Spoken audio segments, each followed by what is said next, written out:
Hello दोस्तों, कैसे हैं आप सभी लोग। तो सीडीपी की क्लास को कंटिन्यू करते हुए और क्लासेस आपको कैसी लग रही हैं कि बेटा कमेंट सेक्शन में ज़रूर बताएं।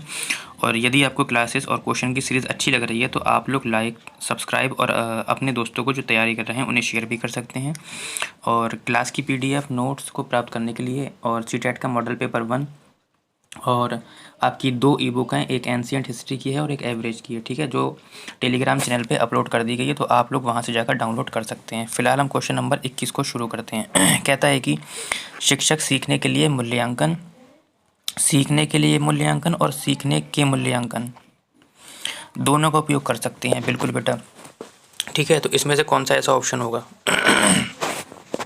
ठीक है, तो अब आपको बताना है। देखो, बच्चों की प्रगति की निगरानी करने और उनके सीखने के अंतराल को भरने के लिए उचित लक्ष्य निर्धारित करने में इसका इस्तेमाल किया जाता है। यह बच्चों की प्रगति और उपलब्धि स्तर को जानने में किया जाता है। बच्चे की सीखने की ज़रूरतों को जानने और तदनुसार शिक्षण रणनीति का चयन करने में किया जाता है। यह आवधिक अंतरालों पर बच्चे के प्रदर्शन का आकलन करने और प्रदर्शन को प्रमाणित करने के लिए किया जाता है। तो क्वेश्चन नंबर 21 का आंसर आप लोग कमेंट सेक्शन में दीजिए, जब तक मैं आपको बताता हूँ। देखो, बच्चों की प्रगति और अधिक और उपलब्धि स्तर को जानने में शिक्षक सीखने के लिए मूल्यांकन और सीखने के दोनों के लिए मूल्यांकन कर सकता है। किसके लिए? बच्चों की प्रगति और उपलब्धि स्तर को जानने के लिए, ठीक है। यानी कि वो कैसा परफॉर्मेंस कर रहा है और उसकी उपलब्धि कहाँ तक, स्तर उसका जो स्तर है कहाँ कहाँ पहुँच रहा है, जैसे कि हल्के हल्के लेवल उसका बढ़ रहा है या नहीं बढ़ रहा है, ठीक है। क्वेश्चन नंबर 22 कहता है कि निम्नलिखित में से कौन सा सतत एवं व्यापक मूल्यांकन से संबंधित? कहता है कि नहीं है। बेटा, जो नहीं वाला क्वेश्चन ज़्यादा परेशान करता है, क्योंकि हम नहीं देखते नहीं है जल्दी में, और जो हमें ऑप्शन में पॉजिटिव उत्तर मिलता है हम तुरंत उसका आंसर दे देते हैं, ठीक है। तो कहता है कि इसमें से कौन सा नहीं होगा। कहता है ये बच्चों को धीमे, खराब या बुद्धिमान के रूप में चिन्हित करने में उपयोगी होता है। कहता है इसे भारत के शिक्षा के अधिकार अधिनियम द्वारा अनिवार्य किया गया है। ये शिक्षण प्रक्रिया का अभिन्न अंग है और ये विभिन्न शिक्षा क्षेत्रों में बच्चे की उपलब्धि पर केंद्रित करता है। तो अब आपको इसमें एक ही ऑप्शन अगर लगता हो, 3 ऑप्शन इसमें सही लगते होंगे, ठीक है। तो अभी मैं उन्हें बताता हूँ कैसे करना है। देखो, भारत में 6 से 14 आयु वर्ष के बच्चों को निःशुल्क एवं अनिवार्य शिक्षा का अधिकार अधिनियम एक मूल अधिकार है। ये तो आपको पता ही है ना, 6 से 14 साल के बच्चों के लिए। इसे शिक्षा के अधिकार अधिनियम बेटा 2009 के द्वारा अनिवार्य किया गया था, है ना। अब देखो यहाँ पे क्या कहता है, ये विभिन्न शिक्षा क्षेत्रों में बच्चे की उपलब्धि पर केंद्रित है। बिल्कुल, ये वाला ऑप्शन आपका बिल्कुल ठीक है आपका। कहता है कि ये शिक्षण अधिगम प्रक्रिया का एक अभिन्न अंग है। बिल्कुल, शिक्षण अधिगम प्रक्रिया का एक ही अभिन्न अंग है। कहता है कि इसे भारत के शिक्षक के अधिकार अधिनियम द्वारा अनिवार्य किया गया था। ये भी ठीक है, लेकिन हमसे बेटा सही उत्तर नहीं पूछा, हमसे पूछा कि कौन सा उत्तर है। तो सही वाले तो नहीं होंगे, ये वाला होगा। मैंने आपको बताया था कि बच्चे के बारे में गलत टिप्पणी नहीं चलेगी सीटेट में। ये बच्चों को धीमे, खराब या बुद्धिमान के रूप में चिन्हित करता है। तो ये ऑप्शन आपका निगेटिव है कि बच्चों के बारे में गलत अवधारणा नहीं चलेगी कि बच्चों को गधा कहना, वो गलत सीखता है, उसे सीखना नहीं आता है, वो पढ़ाई में तेज़ नहीं है। मतलब इस तरीके से कोई भी टिप्पणी बच्चों के खिलाफ नहीं बोलना है, ठीक है। आगे बढ़ते हैं। क्वेश्चन नंबर 23 कहता है कि बच्चों में प्रतिभाशीलता के कारण हो सकते हैं। क्या क्या हो सकते हैं? एक अनुशासित दिनचर्या हो सकती है, आनुवांशिकता और वातावरण के बीच एक अंतःक्रिया हो सकती है, एक संसाधन समृद्ध वातावरण हो सकता है, या सफल माता पिता हो सकते हैं। तो क्वेश्चन नंबर 23 का आपको बताना है। देखो, एक अनुशासित दिनचर्या हो सकती है, प्रतिभाशाली होने के लिए अनुशासित रहना, ये भी ठीक नहीं है। सफल माता पिता बेटा हो सकते हैं, एक संसाधन समृद्ध वातावरण भी हो सकता है, आनुवांशिकता और वातावरण के बीच अंतःक्रिया भी हो सकती है।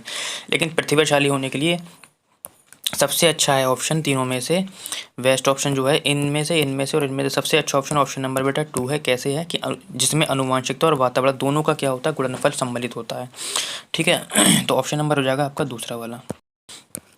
क्वेश्चन नंबर 24 कहता है कि सामाजिक आर्थिक रूप से वंचित पृष्ठभूमि से आने वाले बच्चों को कक्षा के माहौल की आवश्यकता होती है। देखो, जो सामाजिक आर्थिक रूप से वंचित पृष्ठभूमि से आने वाले बच्चे हैं उनके लिए क्या करना चाहिए आपको? उनको एक माहौल की आवश्यकता होती है। देखो बेटा, सामाजिक आर्थिक रूप से जो वंचित बालिक होते हैं उनके लिए क्या होता है, बच्चों को कक्षा के माहौल की आवश्यकता होती है, जो उनकी क्या करता है, सांस्कृतिक और भाषाई ज्ञान को महत्व देता है तथा उनका उपयोग भी करता है, ठीक है।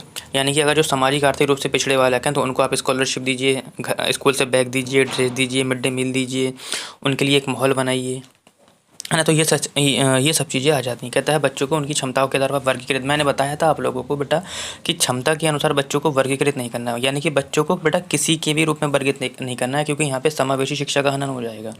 समावेशी शिक्षा क्या कहती है कि सभी को समान शिक्षा एक ही क्लास में दी जाएगी, लेकिन ये वाला ऑप्शन कहता है कि आधार पर वर्गीकृत कर दीजिए, यानी कि अच्छे वाले बच्चों को इस वाले क्लास में बैठा दीजिए, है ना, कम सामान्य बुद्धि वाले को उस वाले में बैठा दीजिए, तो ये सब गलत हो जाता है आपका।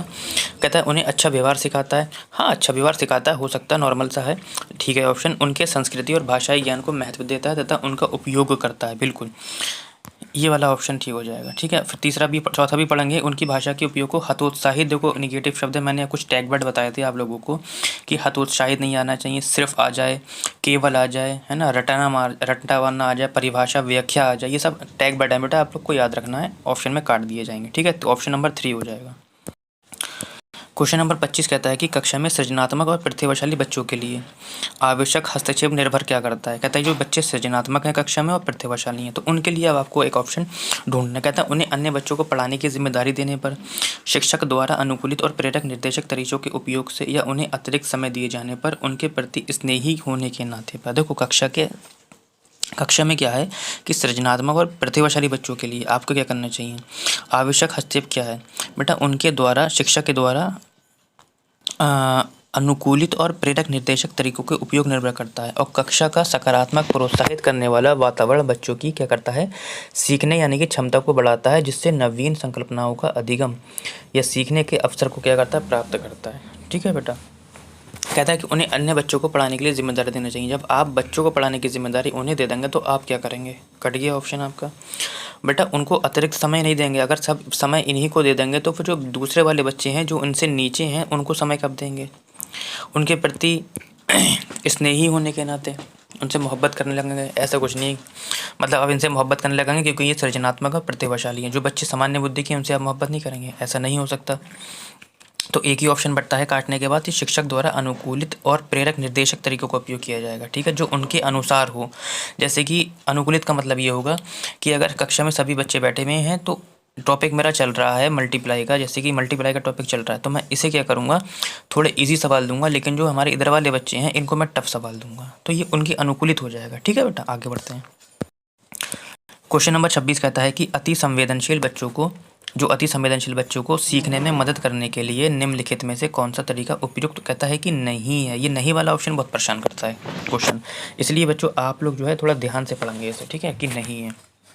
कहता कौन सा नहीं है, बेचैन होने पर अक्सर उन्हें फटकार लगाना, एक कार्य को छोटे प्रबंधीय खंडों में तोड़ना, अधिगम के वैकल्पिक तरीकों की पेशकश करना, या उनके दैनिक कार्यक्रम में शारीरिक गतिविधि का समावेश करना। हमसे नहीं पूछा है। तो जो अति सक्रिय बालक होते हैं, अति संवेदनशील बालक होते हैं, को सीखने के में बेटा मदद करने के लिए शिक्षक को बेचैन होने पर उन्हें क्या करना चाहिए, फटकार लगाना उन्हें हतोत्साहित कर सकता है ना। तो कार्य को, तो ये ऑप्शन नहीं है, बेचैन होने पर अक्सर उन्हें फटकार लगाना। मैंने आपको बताया था कि बच्चों को गलत टिप्पणी नहीं करना है, उन्हें ना मारना है ना ताड़ना है, तो ये वाला ऑप्शन आपका कट गया, यही हो सकता है आपका ऑप्शन। एक कार्य को छोटे प्रबंधीय खंडों में तोड़ना, बिल्कुल, वो अति संवेदनशील होते हैं तो उनके लिए आपको क्या करना है कि छोटे छोटे कार्यों में तोड़कर पढ़ाना है, ठीक है। कार्य को छोटे प्रबंधीय खंडों में तोड़ना, जैसे कि अधिगम के वैकल्पिक तरीकों की पेशकश उनके सामने करना, उनके लिए दैनिक जीवन के शारीरिक गतिविधि का समावेश आदि करना, ये सब उनके लिए बड़ा मदद करता है, ठीक है। तो अति संवेदनशील होते हैं। तो फिलहाल हमारा ये हो जाएगा ऑप्शन। साफ साफ दिख रहा है कि उन्हें फटकार लगाना, बच्चों को फटकार नहीं लगाना है, एनसीएफ मना करता है, ये ध्यान रखना आप लोग। देखो बेटा, अलग अलग सोच वाले पैटर्न उन बच्चों की पहचान करते हैं जो कैसे होते हैं, प्रत्यास्थी होते हैं, विकलांग होते हैं, डिसलेक्सिया होते हैं, सृजनात्मक होते हैं। देखो बेटा, अलग अलग सोच वाले पैटर्न उन बच्चों की पहचान करते हैं जो बेटा सृजनात्मक होते हैं। ये प्रतिभा, व्युत्पत्ति और अभ्यास के सहसंबंधों की रणनीति के रूप में व्यवहार करते हैं, ठीक है। तो जो अलग अलग पैटर्न का मतलब समझ में नहीं आया को, यानी कि ये एक ही चीज़ को कई पहलुओं से क्या कर सकते हैं, सोच सकते हैं, यानी कि इनमें सृजनात्मकता पाई जाती है, कुछ नया करना, कुछ नया नवा विचार। तो अलग अलग पैटर्न का मतलब बेटा यही हुआ, ठीक है।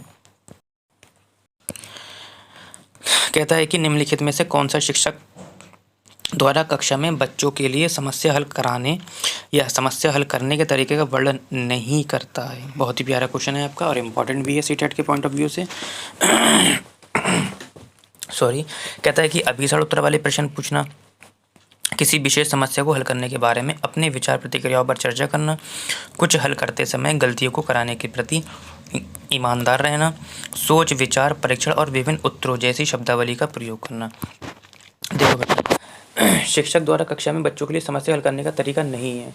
समस्या का हल करने का तरीका देखो, सोच विचार परीक्षण और विभिन्न उत्तरों जैसी शब्दावली का प्रयोग करना। ये ऑप्शन आपका ठीक है, पॉजिटिव है। कुछ हल करते समय गलती को करने के प्रति उसके पीछे ईमानदार रहना, ये भी आपका ठीक है।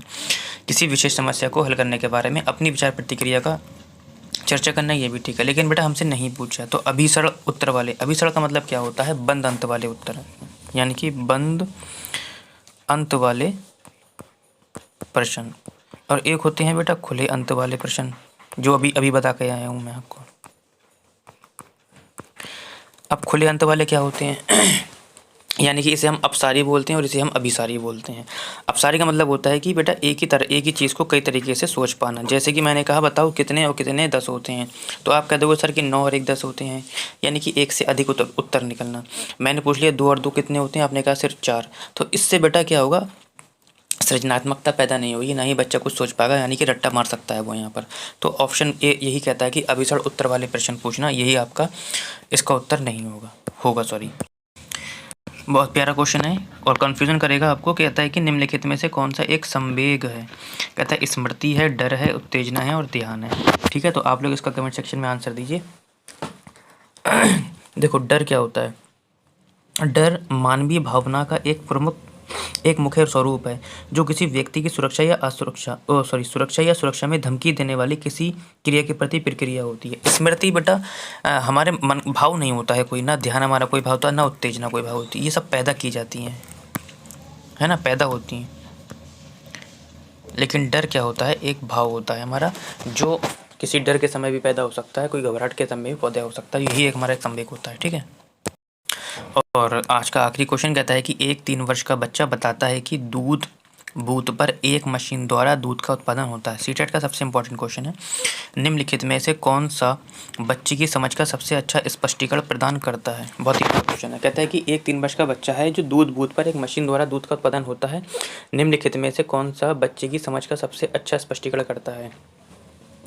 ठीक है बेटा, देखो कहता है कि बच्चे का परिवार बच्चे को प्रेरक वातावरण प्रदान नहीं करता है, इसलिए वो ऐसा करता है। बच्चे को दुनिया का बहुत सीमित अवधारणा ज्ञान है। बच्चे का जवाब दूध बूथ से दूध खरीदने के अपने अनुभव पर आधारित है, या बच्चे ने गाँव को कभी देखा ही नहीं है। अब बताना है आपको। बहुत ही अच्छा क्वेश्चन है सीटेट का ये आपका, और अक्सर बच्चे कन्फ्यूजन हो जाते हैं क्योंकि सभी ऑप्शन ठीक लग रहे हैं आपके। देखो बेटा, बच्चे का परिवार बच्चों को एक 3 वर्ष का बच्चा बताता है कि दूध बूथ पर एक मशीन द्वारा दूध का उत्पादन होता है। इसका कारण बता क्या हो सकता है? ये बताता है कि बच्चे का जवाब दूध बूथ से खरीदने के उसके बेटा अनुभव पर आधारित होता है, यानी कि उसका अनुभव क्या, केवल उसने वही चीज़ देखी है इसलिए उसने उसका अनुकरण कर लिया, यानी कि उसका अवलोकन कर लिया। वो ये समझता है कि केवल दूध बूथ मशीन से ही निकलता है।